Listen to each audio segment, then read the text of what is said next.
Recorded that shit. I should have recorded that shit. So, welcome to another episode of Truck Talks with Jesse. I have my homegirl here, Laura Bryan, and check this out. We've known each other for 21 years now? Yes. Holy shit. Like, her son was born, what's your son's birthday? April 5th. And mine is in March 22nd. So, man, like, literally watched our kids through dynamics of interaction, right? Yeah. All grown up. All grown up. So why do I have Laura on the podcast today? So this young lady is a unique individual because she's a fucking ball of energy. Realistically, like, if you have her anywhere near you, you're going to get a lot of energy pushing. And she has a lot of focus, driven energy. And on the backside of that, she has a huge network. She's a local girl down here on the Gulf South. And whenever I tell you she knows just about everybody, she knows just about everybody. And then if you start trafficking in the Iberville, Biloxi area, Yeah. It's like if you see a thing with her and her partner, Taryn, it's kind of like everywhere. So they're literally in your face, and they use social media so precisely, and they're targeted. And the things that they do, you might be looking for someone to connect with that she has in her network. So let's talk about that. Yeah. But so Laura, I've done a quiet introduction on you. Why don't you tell us a little bit about who you are? Like, what's the meat of Laura? The meat of Laura is a big old people pleaser. I will do anything and everything to make somebody happy and take care of them. And I would like to say I'm super creative, but I think you guys all know that from working with me. Oh, absolutely. And sometimes I want to do some stupid shit and just hope somebody will play with me. So it's pretty simple. The idea and dynamic and the way that she does her business specifically, it's like a wide casting net, if you will, like a shrimp net. Like, you toss it out and you're trying to get everything back. But for you, you have so many avenues that you touch people. Like, let's start off with just real estate, okay? Yeah. That's simple because in that industry, you're constantly connecting with people. But what else do you do outside of real estate that you network and help out people? What's your church like? I mean, is there a whole network behind you, or is this just all you? Like, it's amazing to, like, real talk, like, if you get on Canva and you see things happen, or you see media things happening on her, it's her. Yes. It's not somebody doing things for her. It's her. Yes, I don't pay anybody to do anything, although I probably should for time management purposes. But I love that people know that when I send them something, it's personalized. Yes, that it was made by me. I would do handwritten cards, but I have ugly handwriting, so I let Taryn do all the handwriting. So if you get a card from me and it's signed really pretty Laura, it's not me, it's from Taryn. Just but my thought. So brings me to a great point in a conversation piece. So you said it, and I've had multiple people on this podcast actually sit in that seat and give me some life advice. And one of the big things that I've been taking away, and it's been a continuous message, is being able to relinquish some of the control. Yeah. So how do you do that in business and entrepreneurship? How do you relinquish some of the control? Honestly, I probably could not if I wasn't working with my best friend for 34 years. We have, because you work with us, we have a very seamless process. Both of us are very big on taking care of stuff immediately and to the best of our ability. So if I didn't know her work ethic and just the kind of person she is, nobody else would probably get that. And you know what's crazy? Like, the synergistic relationship that y'all have, it's literally an ebb and flow. So Taryn's great at the back end and managing. She's professional and I'm personal. So it works out. So together y'all make like a phenomenal team, right? She makes us sound really smart and I make you feel really loved. So, but again, giving up some of that personal touches is hard to do whenever you're trying to grow your business. And I lean into a few coaches, and I've kind of started following a few people, and one of them was Myron Golden. And Myron was talking about the first level, second level, third level, fourth level of entrepreneurship and growth. And I tend to find a lot of realtors fall at that second level, and where he likes to put his benchmark is anywhere between 80,000 and 300,000. That's your second level. That's middle management. That's people who are doing a lot of things on their own, but they're not the person who is, in our case, we hire contractors to do the handyman work. Yeah. Right? You're not going to be the contractor per se, but you're going to be the person that's trying to connect all the dots. So again, you're in that second tier. How do you elevate to that third tier? A lot of people try to figure it out, and those are the people that are swinging the heavy bats, maybe the 400,000 to about $1 million plus, maybe $3 million. And then you have your infinite thinkers, your dreamers.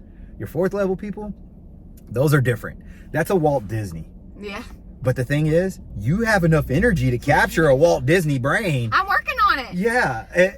And I haven't even stopped, I haven't even got to year 3 yet. Yeah, exactly. So how do you get to that third tier? A big conversation that I'm having is letting go. Mm-hmm. And it's a hard thing. Dan Martell's another coach, and he's like, buy back your time. Yeah. That makes sense. Like, if you have people in your network that you can utilize to put them in place and empower them, give them leadership skills, and develop someone to be another Laura. Yeah. But the problem is, what happens when you make them as successful as you are, and then they go on and being successful, and then you have to start all over again? See, so the fear of entrepreneurship is building in systems and then having people that are going to be there with you for the long haul. Yeah. And that's a huge component in real estate, in any industry, any business, solo people. But here's something to chew on. If you value your people, it doesn't matter what skill set you give them, they're always going to feel indebted. So the reason why I say that is, what happens whenever your dog gets sick? I don't have one. That happened quick. No. Okay, so what happens whenever one of your littles gets sick or your husband gets sick? You're a caretaker. Yeah, you're a caretaker. The first thing you do is jump in and take care of people. What happens whenever you get sick? Usually because I take care of everybody else, they show up for me. Okay. But do you accept the help or are you stubborn? Half and half. It depends on how sick I am. Okay. The reason why I asked that, because it's innate human nature to go ahead and give to everybody else like you do. Yes. But, so I have very, big health issues sometimes with lupus and fibromyalgia and rheumatoid arthritis and all those things. So sometimes I actually do have to accept some help because I can't. And that's amazing whenever you really think about it, because God put a pause on you for a second. You know what I mean? Like, your health is something that you're learning to manage as you go through life, per se. And some of those hard hit points, I think that you're finding out are pauses for a reason, because you run full speed, don't you? Yeah, and my body will straight up say, okay, you need a break. So it gets me back to my point. I think you're about ready for level 2 to cap out, if you will, at that entrepreneur tier level, and level 3's coming. I hope. And level 3, whenever it comes, that's whenever you're gonna have to, frozen time, let it go, girl. Because at that point, in order to grow, you have to let go of some things. So personal touches, right? How do you keep in touch with the people that matter most in your life? Like, whether it's the client, whether it's the other agent, whether in this case it's someone as simple as a family member or something like that. So how do you keep all those spinning plates, if you will, running? How do you do that? If somebody crosses my mind, I text them or I call them or I send them something. I don't let that go, oh, I should talk to them, I miss them. I do it. I make a point to do it, like if I'm thinking of somebody. So a good practice skill that you use is immediate time management. Yes. So you gravitate to immediate focus. Yeah, because if you put it off to later, you're less likely to get it done. Okay, so you're not a procrastinator unless you're a procrastinator. Yeah, I do have my moments if it's something I don't want to do, but I love making people happy, so that's not. So that's what feeds your machine. Yeah, for sure. So everybody else feeds your dynamic. Oh, 100%. So what happens whenever they get shut off? Usually I shut down, which y'all have seen. Okay, so that's the part that the growth curve is starting to happen, and no shit. That right there has been a conversation in this seat more than you want to know. Everybody that's come to me and sat down with me, I've had probably only about 5 or 6 people at this point sit down with me, but that's been something that they just don't realize until they vocalize it. Like, you just vocalize it and you're like, oh, I know. But you vocalize it out loud and it's like accountability all of a sudden. You're like, oh yeah, you're right. You're right. And self-awareness in the fact that you're a very self-aware businesswoman does something completely different for you too. So now we're going to switch gears. I base a lot of my talks and a lot of my things around 3 kind of pillars in life. Okay. One of them is going to be spiritual, the other one's mind, and the other one's body, right? Your body stuff that you got going on in your physical realm and your medical issues, that's always on a flex. It goes up and down.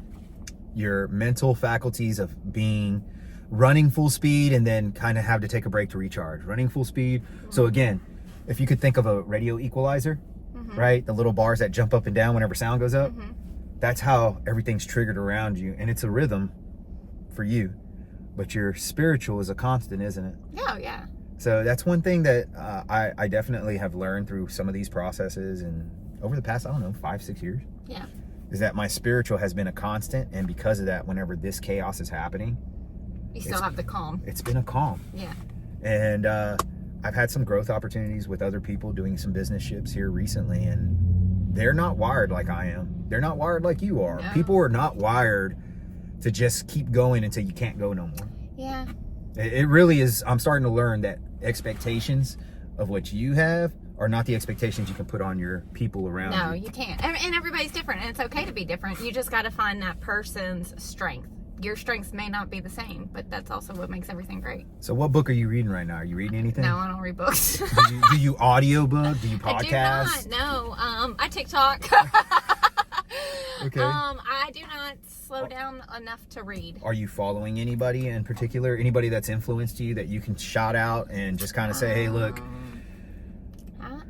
Honestly, you guys inspire me because you are right in my face, and I can see the work that you do, how you guys talk to people. Just to me, you could appreciate somebody from afar, but to me, knowing you and who you are and the things that you do is more inspirational to me than some Joe Blow person I've never met. And that's amazing, right? So we're talking about sphere at this point. Mm-hmm. Switching gears again. Here we go, right? So your sphere of influence. Again, we're going to lean on real estate because of both real estate agents, but that can go in any concept. So a dynamic that I'm learning as well is whenever you get into open space forums and you're able to conversate with people, what sphere of influence are they particularly gravitating around? So what can you offer in value other than real estate and conversation and spirit and all that other stuff? Like, I'm learning that people just like to talk. Yeah. Like, I'm realizing even introverts. I had an introvert in here the other day. Get them on something they like. Would have never thought Yeah. that they would even talk about the things that they talked about, and bam, it just unfolded, right? So, long story short, it's amazing to see in a short period of time the growth that you've had. Because how long have you been a real estate agent? December makes 3 years. And whenever I tell you she swings a heavy bat and does some good stuff, man, like, she is knocking deals out the park. Try. She's a very, very, very engaged agent, and on top of all that, she's definitely one that if you need communication, she will communicate and over communicate with you. So that's a true testament to her ability to make things happen.